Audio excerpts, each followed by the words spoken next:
Jai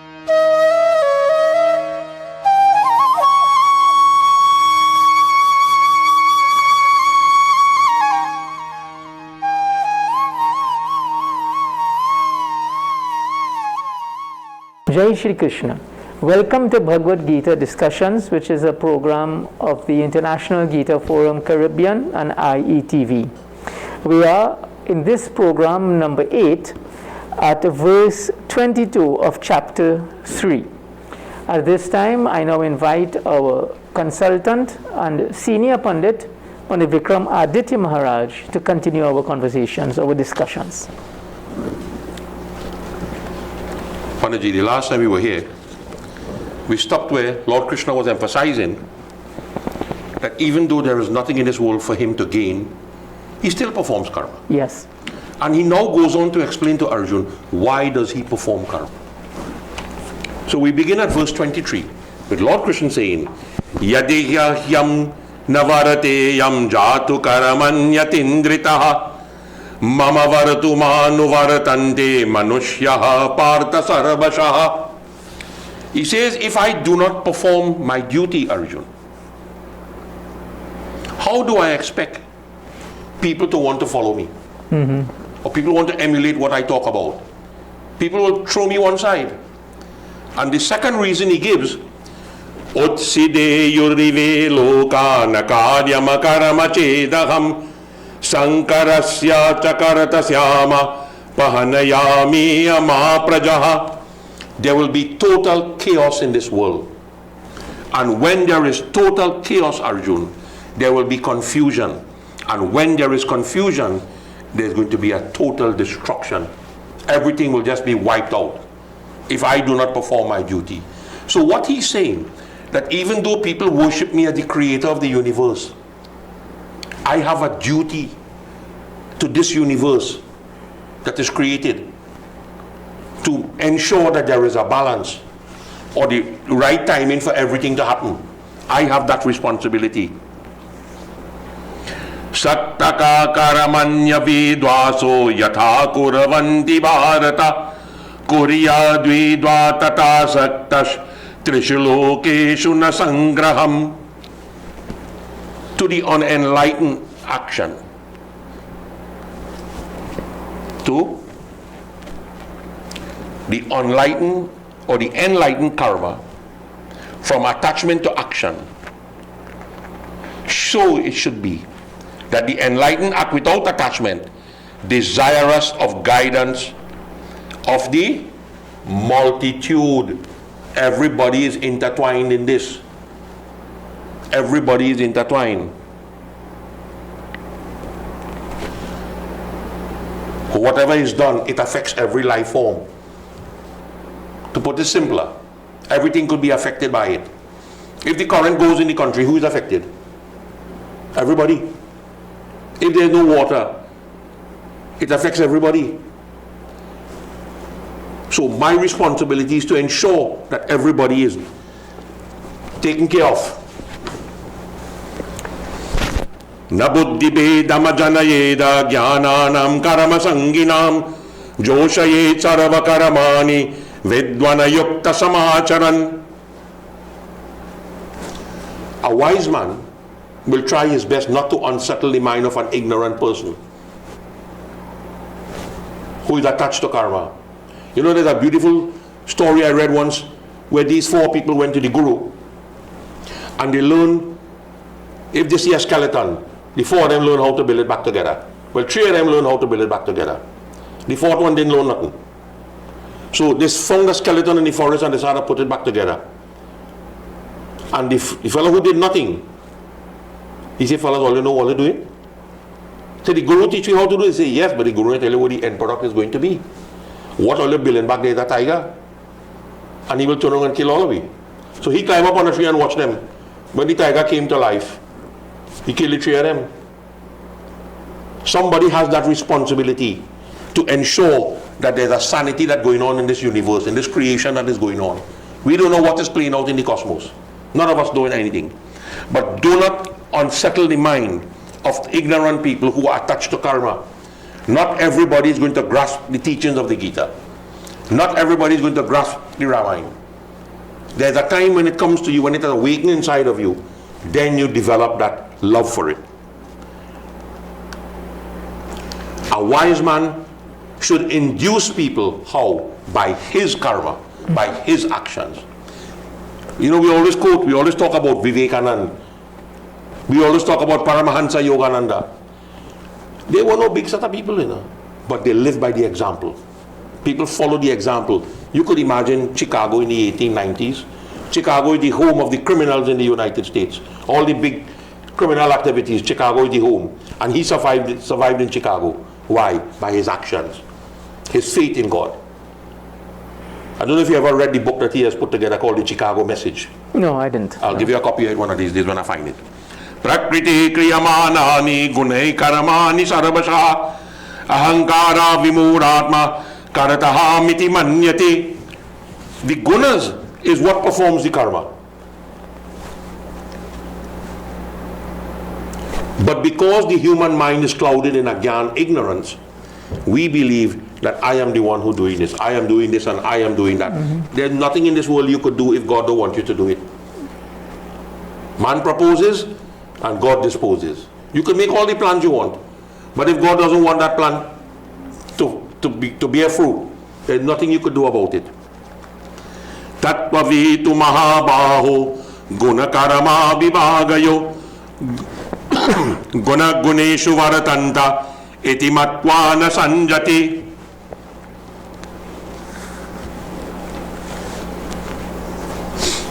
When you understand through your journey through life and you realize how the guna functions, how nature functions, it doesn't affect you.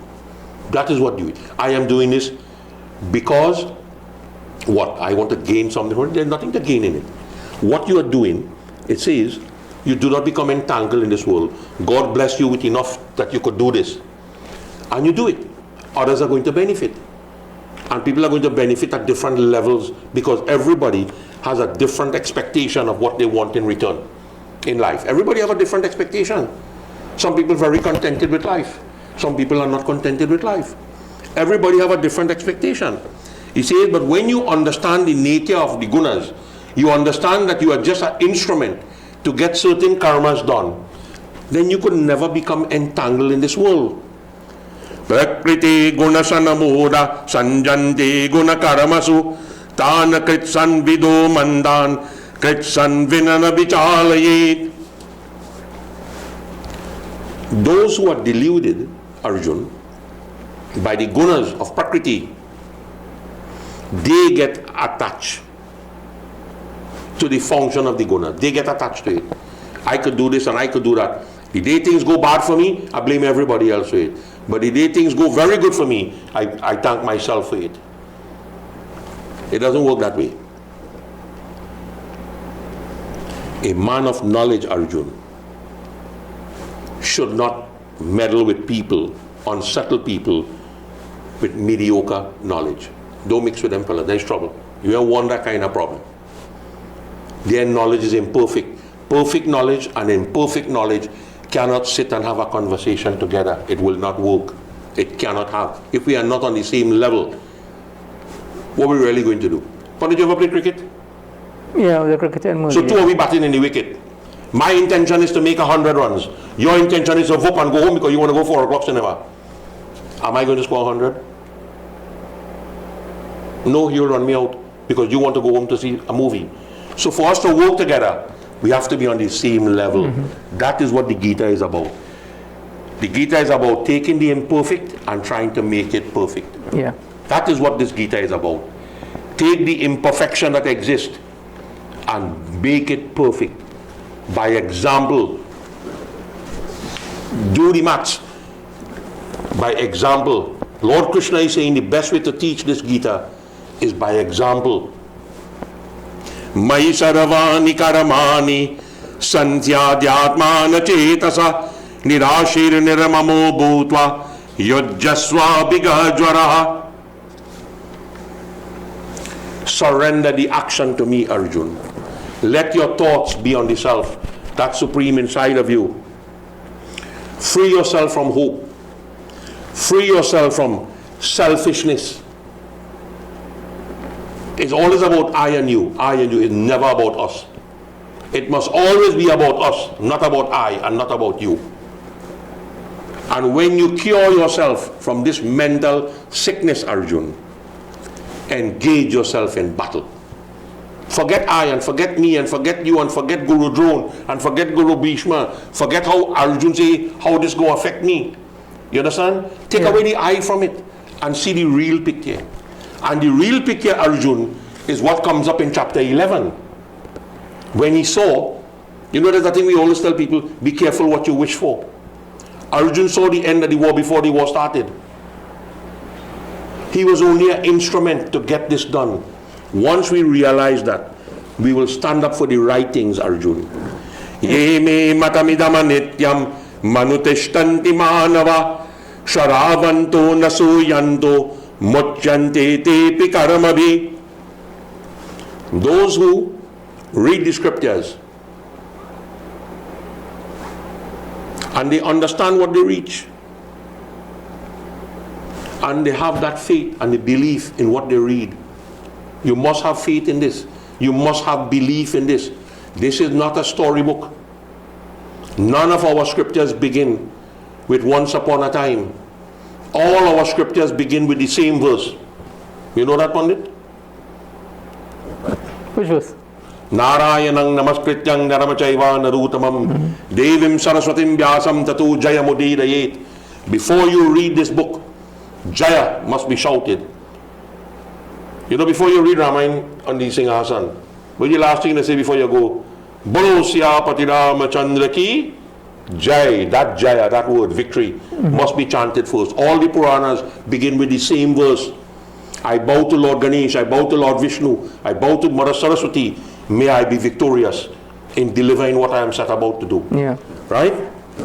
So he says, those who abide with the teachings of the scriptures, with faith, and free from something that is called kavilin. Kavilin means that you grieve for something that doesn't belong to you. Free yourself from that, Arjun. You will be released from the bondage of karma. Pandaji? I think, these are very important verses. Verse 30, Bhagwan Sri Krishna, as Panditji says to Arjun, dedicate all your actions to me with your mind fixed on me, who is none other than the self of all, freed from desire and the feeling of miyam, as it were. Cure yourself of mental agitation, and here he says fight, basically perform your duty. If we could do this in this world, as we face life daily, dedicate yourself, dedicate all actions to Lord Krishna. Which is why even when we give charity, we say Krishna Arpan. We give in the name of Sri Krishna. Yeah? Put your mind fixed on him. And freed from all desire. Meaning, so you're performing your duties, but not with a desire anymore. But you're performing your duties because, as is being pointed out by Panditji throughout these verses, that you're performing these duties without a desire for return. You're doing it, your jurisdiction is purely the performance of the action, not the results. So you have no desire. And you also have no feeling of egoism, that I am doing this. And for example, Arjun might have thought, if I didn't fight, then nothing would happen. But no, you are merely an instrument. You identify your duty, you focus on Sri Krishna, and you perform these duties. He's saying, Krishna Bhagavan is telling him, free yourself from this mental agitation and perform your duty. These are such profound words, Panditji. This verse 30 and 31, which you have just gone through. I think it's for those of us and those of you out there who are studying Gita. I trust out of these experiences and this interaction we're having with Pandit Vikram and this program, it would drive you to do your own study, do your own reading further and analysis. But at this point, Bhagwan tells Arjun very clearly how he is to proceed. Panditji. Yeah. Ye tvedam Bayasuyanto nanuteshtanti me matam sarvajnana vimurasma tanavidinashta chetasaha. He says, Arjun, it becomes dangerous when you read the scriptures, you understand the teachings of the scriptures, but you try not to implement it. Because if I implement these things, I'll get myself in problem. So you're reading the scriptures and you are deluding yourself, Arjun. He says, when you delude yourself, Arjun, you lose your ability to acquire knowledge. You will lose the ability to discriminate between good and bad and the right things and the wrong things. And such a person leads us into ruin. Now, I'll give you an example of that.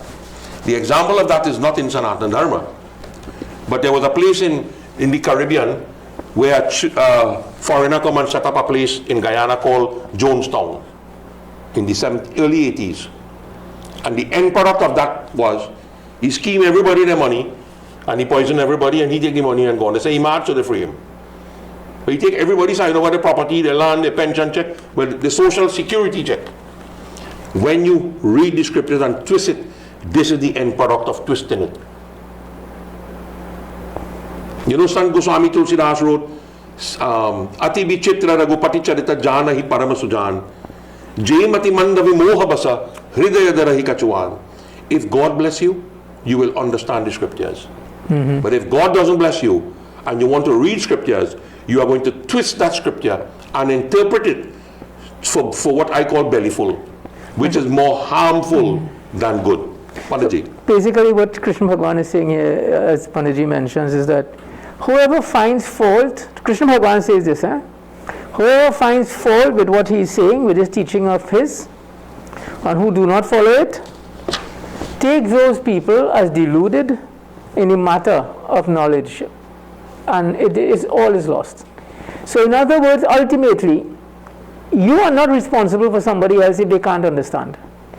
You place this knowledge before them, and Krishna Bhagavan himself says, and in the next verse, as Pandaji will go through, you'll see what he says. Yeah. Every human being follows their own nature. Pandaji. Yeah. Another example is our parents sent us to school. Did they tell us what to learn? The choice to learn is our choice. It's an individual choice. What you do with the knowledge you get in school is up to you. The very next verse, verse 33 says, Saddisham cheshtaye swasya prakrite jnanavanapi prakritim yanti bhutani nigraha kim kadishyate. Arjun, you must be in conformity with your own nature. I interpret it a little differently. You must be in conformity with your age. There are certain things you could do when you were young, there are certain things you cannot do now. Whatever, that is what wise people do. They restrain themselves because of their age and there are certain things they cannot do. So, Lord Krishna is saying that if you put a seed in the ground, it's going to grow. But if you don't nurture it, it's going to die.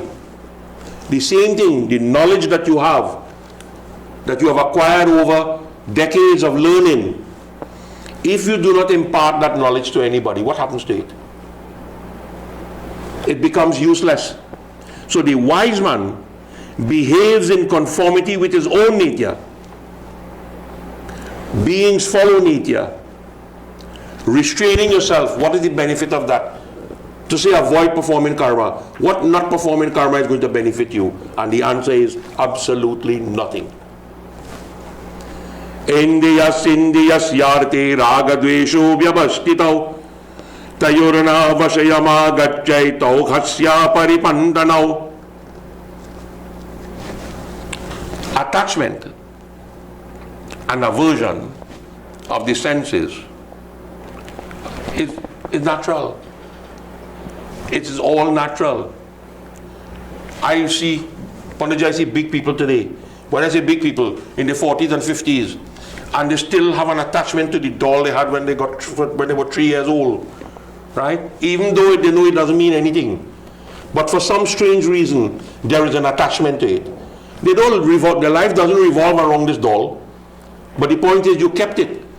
The same way, Arjun, do not become under the domination of this thing, this attachment. Because this attachment, if you become dominated by it, you become your own enemy. You destroy yourself, Arjun. You do not destroy anybody else. You destroy yourself. And that is not the purpose of life, according to the Srimad Bhagavad Gita. I think this is an important issue again, Panditji, from my understanding, attraction and repulsion. We all, as human beings, you will find things that we are attracted to. And we may find things that repulses us. Now, we shouldn't do things that attract us because they attract us. And we shouldn't avoid doing things that we find repulsive at that moment because we find it repulsive. If we base our actions and our decisions based on our assessment or approach to these things as attractive or repulsive, then we may be doing things that are attractive but detrimental. And we may be abstaining from doing things that we consider are repulsive, but are in fact necessary for our own development. Beneficial for you. As beneficial, yes, Panditji. So that this is an important point Bhagwan is making here. Right? He's saying, as he said in the verse before, all living creatures will ultimately follow their own tendencies based on Prakriti, based on the gunas. And thus, there is no point in trying to force anybody. That's the beauty of Bhagwan Sri Krishna and Bhagavad Gita teachings. These teachings are placed before us, but there is no force. Because ultimately, based on our own nature, our own understanding, our own development, our own capacity for intellectual thought and understanding and assessment, we will decide what we will do. So the opportunities are presented before us, and clearly, he's saying attraction and repulsion are rooted in all sense objects. Everything that is around us, what we see, what we hear, what we touch, what we taste, what we smell, all the senses. The senses are attached to it. So I like the taste of something, I'm attracted to it, but do you ask yourself, that which I'm attracted to eating every day, is it good for me? And that which I am repulsed from, there's so many ways you can assess it yourself. Basically, Krishna Bhagwan is telling us here, these are the two principal enemies standing in our way of genuine spiritual development and success. Assess what you are attracted to, make sure it is beneficial. Assess what you are repulsed from, which you find repulsive, because many times you will find things that are repulsive may in fact be beneficial. This is an important lesson that we are getting in these verses. Don't make your decisions based on that, whether you like it or you don't like it.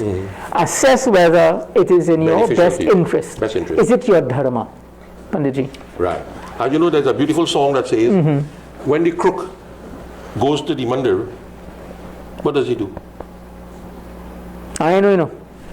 Andar Bhagavan ki jai ho, bahar beiman ki jai bolo, beiman ki jai bolo. When I'm in the mandir, I'll say Jai Radhe Shyam, Jai Radhe Shyam, Jai Radhe Shyam.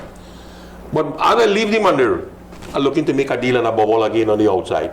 You know why? Tell me why. The reason is we have to follow our own nature. If your own nature is not ready for you to change, going to the mandir, you will say Jai Ho, but when you come out of the mandir, the dishonesty will always be there. When the nature is that you need to change, and Lord Krishna puts it most beautifully in verse 35 of chapter 3, when he says, Shreyan Swadharama Viguna, Paradharama Swanushtitan, Swadharame Nidanam Shreya, Paradharamo Bayapaha. Your own dharma. It might be imperfect, but your dharma is better than somebody else's dharma that you think is perfect. You know, there's a beautiful, to put it literally, there's a story about the tortoise and the scorpion. Lives on both sides of the river. But where the scorpion live in, only have dry grass. and where the tortoise is living only has green grass. So for some strange reason, the tortoise want to experience what dry grass feels like. So he swim over and come by the scorpion side, only to realize he is faced with death, the scorpion. He said, this is not good, but this is bad for my feet. This dry grass choking my foot. The scorpion said, where you come from? He said, I come from the green side. He said, no, my whole life I want to experience that green. He said, but I cannot experience it because I don't know how to cross the river. So he made a suggestion to the tortoise. I'm going to jump on your back, and you swim back to the green side, so I will get the opportunity to experience that. And the tortoise said, no. He said, why? He said, because you will sting me. He said, no, I promise you I will not sting you. I give you my word, my honor. So he believed it because the tortoise was an honorable man. So he jumped on the back and he's swimming in the middle of the river. You know what the scorpion says to the tortoise? I do not want to sting you. I have no desire to sting you.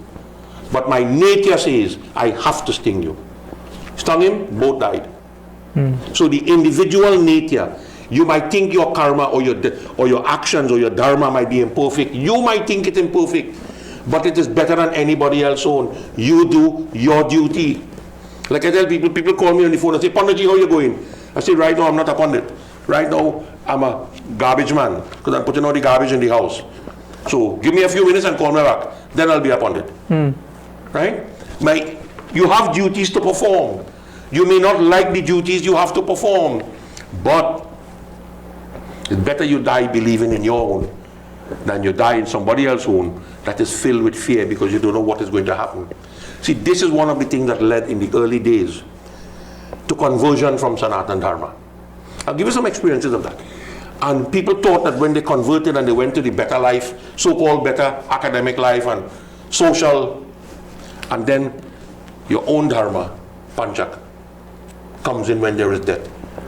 The same people who run from these things are the same people when they have death in Panchak, they turn to the Pandit from the village or wherever they're from to see what they could do. Baba is not a Hindu, you know, but I know Panchak will kill 5 people. What is Pandit going to do? Tell you he's not a Hindu, he won't do it? He will do it. You know why? That's his duty. That is his duty. Doing it for a man who is imperfect, that is not you. You cannot make that call. That you cannot make that call. So one's own dharma, though imperfect, is better than the dharma of another person well discharged. You understand? Yeah. You could put me here to manage this station, you know. But I promise you, if you give me to manage the station, it don't last a day. Because I know nothing about managing a business. Right? But put me behind a patra. And on that note, we will have to take a break as we manage the station. Oh, you want to make sure I'm not taking over the station? No. I'm no interest. We need to take a break as we need to now, we've come to the midpoint of our program today. And so we'll take our commercial break and return right after. Stay with us. Jai Shri Krishna.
Jai Shri Krishna. Welcome back to our program Bhagavad Gita Discussions, which is a production of the International Gita Forum Caribbean and IETV. We are now at verse 35 in chapter 3, where we are discussing the words of Bhagwan Sri Krishna. I now invite Mother Vikramji as we continue our conversation, our discussion. Verse 35. Shreyan swadharma vigunaha Paramadharamash sanushtitan swadharamenidanam shreya paramadharamo bayapaha. He says, apply this one's own dharma to Arjun. And when Lord Krishna placed the chariot between both armies, Arjun finally decided he wanted to become a sadhu. All of a sudden he wanted to renounce everything. On the battlefield to fight, now he wants to renounce. Right. But when he renounces everything, his conscience is going to bother him. Why? Because, if he did, yeah. Because he's a trained warrior. And that, sitting as a recluse, as a renunciate, whose mind is on war, the Gita says that is worse than death. So here now Lord Krishna says to Arjun, one's own dharma, even though imperfect, is better than the dharma of another well discharged. Better death in your own dharma. The dharma of another is filled with fear. It is filled with doubt. Life is not to live with fear and doubt. So Arjun, hearing this, he responds. Arjun responds to Lord Krishna every time by asking a question. Yeah. So he now asks the third question of the 18 questions. Arjun asks, Atakena prayuktoyam papam charati purushaha anicchanapiya varshaneya valadivani yojitaha. Oh Lord, what causes the human being or the human to commit, whether they say a wrong action or a sinful action? What will cause somebody to do that? And here he calls Lord Krishna Varshaneya. Varshaneya means because he's from the Vrishni tribe. Lord Krishna was a Vrishni.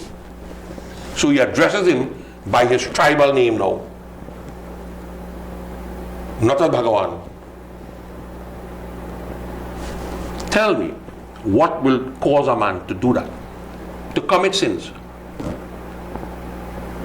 And Lord Krishna responds immediately.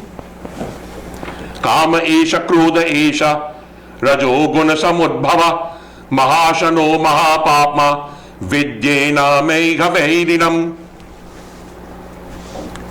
Earlier on, we spoke about the gunas. That we all have the three gunas in us. But when the Rajasic guna is predominant in us, we must understand that Rajasic guna is all consuming. It is all sinful. It is dangerous to have that quality on this earth, to be Rajasic. That your desire is going to bring total destructions. If you look at it right now on the world map, there are certain countries now that has the capability to wipe out this entire world. And it is frightening to even, so we have to, instead of you spending your lifetime trying to spiritually uplift yourself, you now spending your whole lifetime spying on a person who could destroy the world. It's a frightening thought. So that Rajasic guna, when that takes over Arjun, Dhumena briyate vahanir yataradesho malena cha yato bleve nabrit garabas tatate nadamabritam. Just as fire is enveloped by smoke, just as a mirror is covered with dust, just as the embryo is in the womb, so it is covered. Now, if you want, it doesn't say the mirror is bad, the mirror is good. But if it's covered with dust, you have to get rid of the dust. If you're in the mandir and you're doing hawan, and the fire out on you and it starts to smoke, what's going to happen to everybody inside here? In a closed environment, they will suffocate. So you have to keep it going. You have to keep it going. Get rid of the dust from the mirror.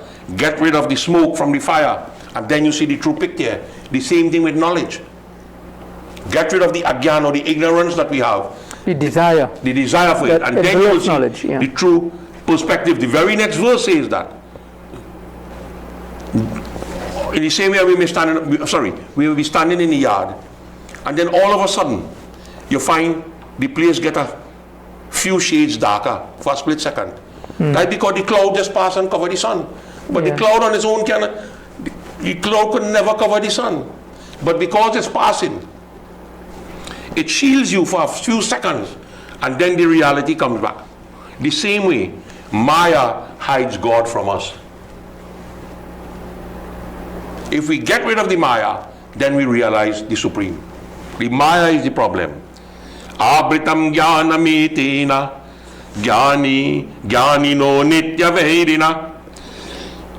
I'm sorry. Kamarupena kaunteya dushparena nalena cha. Knowledge, Arjun, is covered by the fire of desire.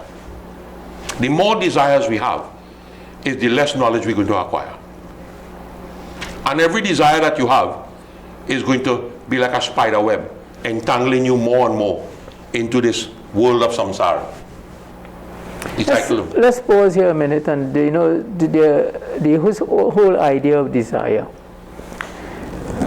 What Krishna Bhagavan is saying is, these desires, they are insatiable. You fulfill one, another comes. It leads to another one. And from that one, another one comes. Where does it end? Only with death, according to the Gita. Yeah, so if you get caught up, as you say, in this web of desires, then you will never be happy, because you're always looking for more. Yeah. The fastest way to kill a man is to give him a barrel of money, a barrel of coins, and tell him in that barrel have 900,999, one coin less a million, and he will die. That one coin to make it a million going to kill him. He didn't have none before, he didn't bother him, But once you start to have, is more and more and more and more and more and more. And the more you seek in one direction, is the further you move from the opposite direction. So the question is, when is enough enough? Yeah. When we go later on in the Gita, I think in chapter 10, where Lord Krishna says that yes, I am desire, but I am desire in conformity with scriptures. Yeah. We must have desires, but our desires should lead us to God, not away from God. So the dangerous desires are the ones that pushes us away from the Supreme. Okay? Anything, Pandit? No, we can proceed. Okay. Indriyani mano buddhir syadishtana muchyate etair vimohayata yesha jnanamabritya dehinam. The senses, Arjun. This is when Lord Krishna now goes into the thinking of Arjun. Your senses, your mind, your intellect is deceit. And these are the very things that deludes the mind and hides wisdom from him, because his senses are not under control, his mind is not under control, and his intellect is being led astray. That prevents this knowledge, this wisdom. You see, the human being was born for a balance. We were like people, we were like the needle of a scale. You put 10 pounds of rice on one side of the scale, and you put 9 pounds of dal on the other side of the scale, it will never be balanced. You have to put 10 pounds of dal or take out 1 pound of rice to have that balance. We must have that balance. And if we have that balance, then the tendency is to seek betterment. You agree with me on that? Agreed. Right. So if the tendency is to seek betterment, you have to have a starting point. And the starting point is balance. You must be balanced. If the needle points in one direction a little too much, that is the tendency you might have. That will push you either further away. So Lord Krishna is telling Arjun, the senses is where it is, the mind is where it is, and the intellect is where it is. That is the seat, Arjun. Take charge of the senses. Take charge of the mind. Take charge of the intellect. Because by these things, it deludes the human. And when you become deluded, it is easier for a sadhu, a true sadhu, to live amongst hooligans. Why? Because he's in control of his senses, he's in control of his mind, and he's in control of his intellect. Take the richest man on the face of the earth and put him in a slum to live and see if he could live. He could never survive. He won't last a day. Because he's not in control of the mind. He's not in control of the senses. He's not in control of the intellect. So the whole environment for the human to survive is not the environment on the outside. It's the environment of the inside, which is the mind, the senses, and the intellect, which nobody could do for you. Nobody could control them for you. You have to control that yourself.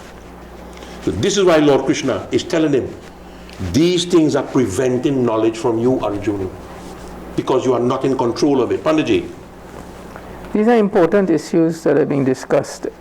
Even it's all internal. Essentially, what Krishna Bhagavan is telling us here, as Panditji rightly says, is that what do we encounter with our senses? How do we rationalize what we see, what we face? What do we think? For us to really be successful, for us to really uncover knowledge, for us to not be deluded, it's important that this envelope of desire be dealt with. Where you, even as you think something, you need to assess, why am I thinking this? And as you desire something, is it what is going to be beneficial to me or not? What Krishna Bhagavan says, remember the question of Arjuna. What impels a man to commit an evil act, commit sin, even involuntarily? And here, the fundamental driving force behind these commission of actions, or non-commission of an action which may be obligatory, is desire. Yeah. Panditji. Tasmat indiyanyado niyamya bharatarshava papyamanam prajayenam jnana vijnana nashanam. I say to you, Arjun, he calls Arjun Bharata. Of the Bharatas, you are the most eminent of the Bharatas. First, I say, master your senses. Then, when you are in control of your senses, Arjun, whatever is causing the senses to go astray, destroy it. Because something has to cause it to go astray. There is a perception, there's a belief that everything is Maya. This Maya does only one thing for us. And that is, it prevents us from spiritual growth. We cannot grow spiritually if you are bounded by Maya. Because you will be sitting in the mandir and saying, you know, this is the right thing to do, this is the right thing to do, this is the right thing to do. But as you step out the mandir, the Maya takes over again and says, you know what, Sunday I go see what in the mandir again. So you have to first conquer that. Conquer what causes the senses to go astray, Arjun. Many things will cause people 5 senses to go astray, many different things. And conquer it because it is sinful. It is the destroyer of knowledge. The Gita is based on jnana, knowledge. And the Maya destroys that knowledge. You cannot get it. You see, everything that you have learned in school that you really wanted to learn, you will never forget that until the day you die. Everything else in school that you learned that you didn't want to learn, you're going to forget it. The desire to learn it will keep you attached to it. But if it doesn't, okay, if I go, God forbid, if I go to medical school and become a doctor, and I am very happy being an MBBS, a little forensic doctor, I could remain for the rest of my life. The whole world is moving forward in medicine, right? And I will still remain a forensic doctor when people stop using forensic now. Mm-hmm. Right? Because my desire was just to reach there for the name and fame of it. The difficulties that go with it, I didn't want it. So to progress in life, you must have the ability to keep moving on, keep moving on. And something, Arjun, prevents you from moving forward. What prevents you from moving forward? That Maya, that bondage. So this is why it doesn't affect you physically. It affects your senses. It affects your mind. It affects your intellect. So which one are you going to deal with first? Lord Krishna says, deal with your senses first, Arjun. Deal with your senses first. Only when your senses are under control, you could bring the mind under control. And if you could bring the mind under control, then Your intellect is like a beautiful flower just waiting to bloom, to absorb this knowledge. The bee only waits for the flowers to open.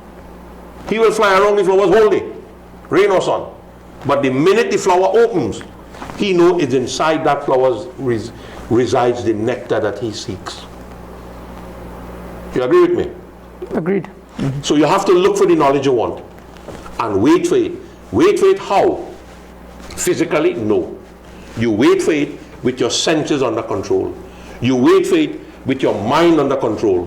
That when that knowledge reveals itself to you, you are ready to now dive into it wholeheartedly and absorb it.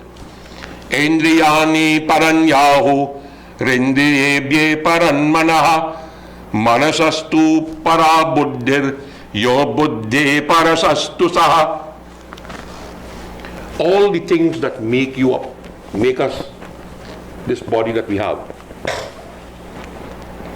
The body exists, yes. Temporarily, but it exists. The senses are superior to the body. The mind is superior to the senses. The intellect is superior to the mind. And what is superior to the intellect, Arjun? Is the Atma. The soul that exists inside you. That is covered by so much layers. When did you ever see inside a dry coconut? Yeah. What color it is? White. Right. How you know it white? We cut it in half. How do you go about cutting it? You have a rough shell to take care of, which is your senses. You have the fiber to take care of, fibers at the, which is the mind. And then you have a hard shell on the inside, which is your intellect. But if you burst through them, what you get is the white that you are seeking. White in all dharma, in all religion, symbolizes perfection, purity. So this is why he says, first deal with the senses. Now he says, sorry, that the senses are superior to the body. I'm not concerned about the body. The body is going to go. So, first deal with your senses, Arjun. Bring them under control.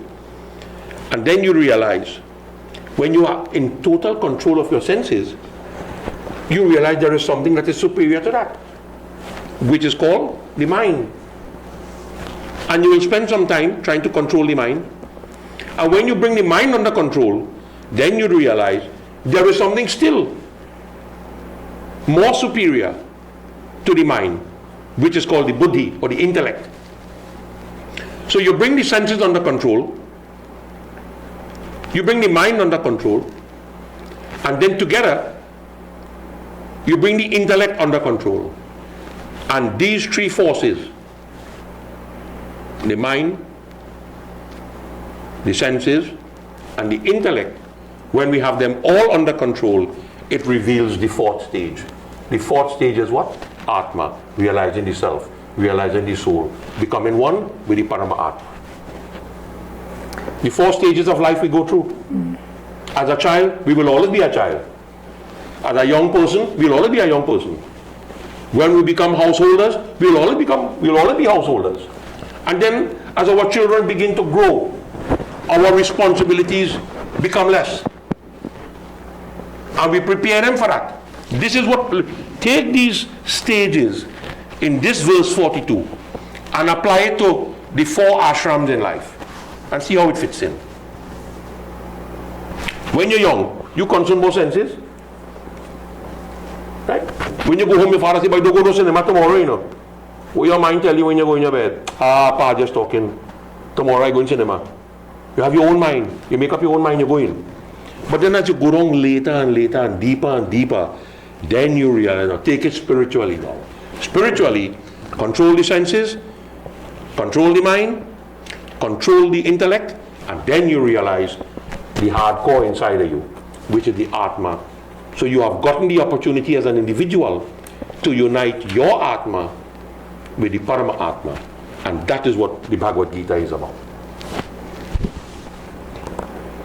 When we go, I saw you buy bananas already, Pandit.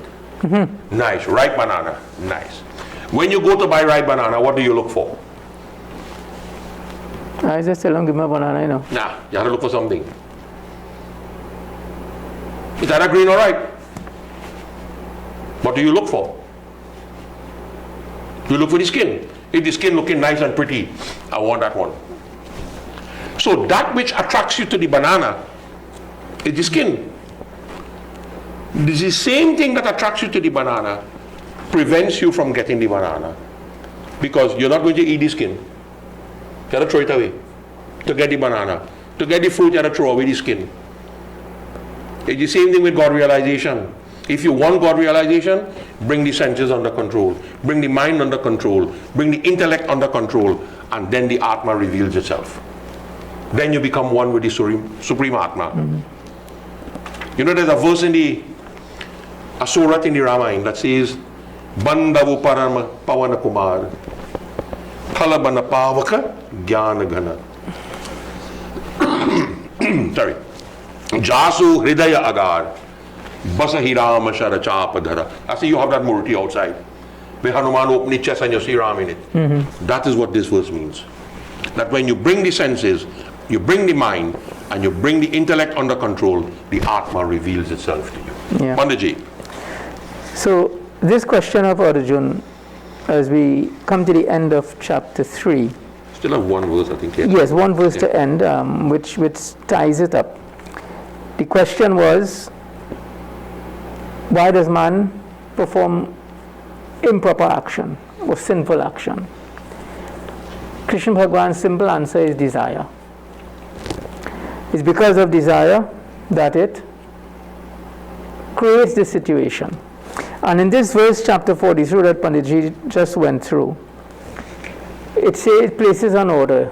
How do things arise? You have the senses, and we spoke about the senses. The senses create all the inputs into our mind. As I mentioned earlier, our sense of sight, sound, taste, everything. So the senses send impulses to the mind. Now the mind has to rationalize it. I am seeing something. Should I see this? Should I watch it? Should I hear it? Someone may be viewing our program and decide that, hey, this is wasting my time. Switch the channel and go to something else. That's your right. That's your choice. But what makes that decision? In your mind, you decide based on the input you've gotten from your senses, your sense of sight, that okay, this is for me, this is not for me. Yeah. Now, Krishna Bhagavan is saying the mind, greater than the senses is the mind. So the mind can decide what it does with the senses. The mind can control what sense inputs it allows. Greater than the mind is the intellect. So even the mind says, I want to watch this, or I want to do this, the intellect, our capacity for independent thought and analysis, must tell us, hey, okay, in my mind I want to do this, but is this really the best thing for me or not? And this is where, as Panditji will conclude with our verse 43, we are told that this self, the Atma, is higher than the intellect, and what we need to do is subdue our mind by reason. And we must kill this enemy of desire. Basically, desire ultimately, Krishna Bhagavan says very forcefully, is what impels us to action. And this desire is what needs to be controlled. Panditji. Evam buddhi parama buddha sanstabhyatmanam atmana jahe shatru mahabaho kamarupam durasadam. Knowing this, Arjun, that superior to the intellect is this Atma. Realize yourself, Arjun. Realize yourself by yourself. There is a piece that you have not taken into consideration, Arjun, and that is all the happiness that we seek in this world that comes from our senses, mind, and intellect is going to end in disaster. All going to end in disaster. And what I am trying to enlighten you upon is something called Atma Bodh. Atma Bodh is spiritual consciousness. But these are the obstacles that prevents you from spiritual consciousness. That your senses are not under control, your mind is not under control, and your intellect is not under control. So the purpose of life really is to free the Atma. And to free the Atma from this bondage, control yourself. Be in control of your senses, your mind, and your intellect. I say to you, only you could do that for you. And to do that, the key point is you need to control desire. Desire. It all stems from desire. Right? Almighty Arm One. These are the enemies in the form of desire. Yeah. The desire is one that throws the senses off, it throws the mind off, it throws the intellect off, and it prevents Atma Bodh, spiritual consciousness. So if you want spiritual consciousness, then these are the enemies you need to conquer. These are the enemies in front of you, Arjuna. The enemy of the senses, the enemy of the mind, and the enemy of the intellect. And I am telling you, Arjuna, this is no easy job for you to do.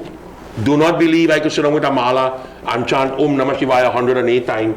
Yes, I might be able to do it. That don't make my mind under control. Because I put on the mala, boy, I'm hungry, I'm smelling a dal puri. You understand? Mm-hmm. Those things have to be practiced all the time. This is not a Sunday morning thing. This is not a Thursday night satsang. You understand? This is daily activity. This is your daily duty to yourself. You owe it to yourself, Arjun. Lord Krishna is not saying that Arjun owes this to the world. No. You owe this to yourself. And when you seek spiritual consciousness, when that is awakened in you, Arjun, the body, the senses, and the mind will turn around now and serve the Atma, rather than the other way around. They now become the slave of the Atma. Because the base desire that we had automatically vanishes. It disappears from us. It dwindles away. Because it has nothing to hold on to. You know, body desires. A long time when we have bazaar, they used to plant a pole in the middle of the ground called a grease pole. Mm-hmm. And you have to climb up on top and get where it have on top there. It takes a lot of hard work to do it. It takes a lot of skill, but some people couldn't do it. From the time you say, you know what, grease touch your skin, you lost already. The fellow who embraces the grease, the slime, the danger in that he could fall from this pole, still goes up little by little, gradually, and eventually he reaches the Atma, the top. You know, in India there's a big thing where they have a string tied between two buildings opposite side of the road and a clay pot full with dahi and all kind of thing. And human being making a ladder with human being, and you climb to the top just to break that. You know, people die trying to do that. People die by the thousands trying to do that, but every year they still do it. It's the same way. You have to break away from all these bondages, Arjun. And when you break away with it, then that life that you have is going to shine in the glory of the Atma. When you look at certain people in this world, you see divinity in them.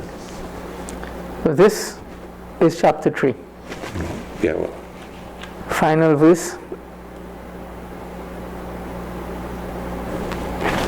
Final verse of chapter 3. Yeah. So we simply tells us. I'm saying it simply, but it's not simple. Because the Gita itself is saying, this is very difficult to do. Don't think that this is going to happen overnight. It's hard to overcome. It's very difficult to overcome. Try everything that you need. Do everything that you need to do if you want to be the Atma. If you don't, well, there's nothing I could do for you. Yeah. Right? Ultimately, choices are always ours, each of ours. And so thus ends in the Upanishad sung by Lord, the science of Brahm, the scripture of Yoga, the dialogue between Shri Krishna and Arjun, ends the 3rd chapter, Karma Yoga, or the yoga of action. Iti Shrimad Bhagavad Gita Su, Upanishadsu, Brahma Vidyayam Yoga Shastri, Shri Krishna Arjuna Samvadi, Karma Yoga Nam Tritiyo Adhyaya, Bolo Shri Krishna Chandra Bhagavan Ki Jai. And thus ends our first series, chapters 1 to 3 on Bhagavad Gita. As we conclude, I want to say a special thanks to Pandit Vickramaditya Maharaj, the head of the Upkar Foundation, the consultant to the International Gita Forum, one of the senior most pundits in Trinidad and Tobago, and one who has taken the time to join us in sharing this information on Bhagavad Gita. To all our sponsors, We want to say many thanks to you and wish you continued success in your respective businesses. And for those who did sponsorship in the name of departed ancestors and families, we pray that the blessings of Sri Krishna attend your families and the souls of the departed. To our viewers, we wish this small offering has been of some value, and very shortly production will begin on our second series as we move forward from chapter 4 of Bhagavad Gita. As we conclude, I pray that the blessings of Bhagwan Sri Krishna be with all of you, and to Vivek Ramkisoon and the team at IETV, I want to say many thanks for your efforts, Melissa and Darren, in ensuring this production comes off the ground, and also our graphics person, Sunil Ramkisoon. To all of you, many thanks. May the blessings of Sri Krishna be with us all. Jai Shri Krishna. Jai Shri Krishna.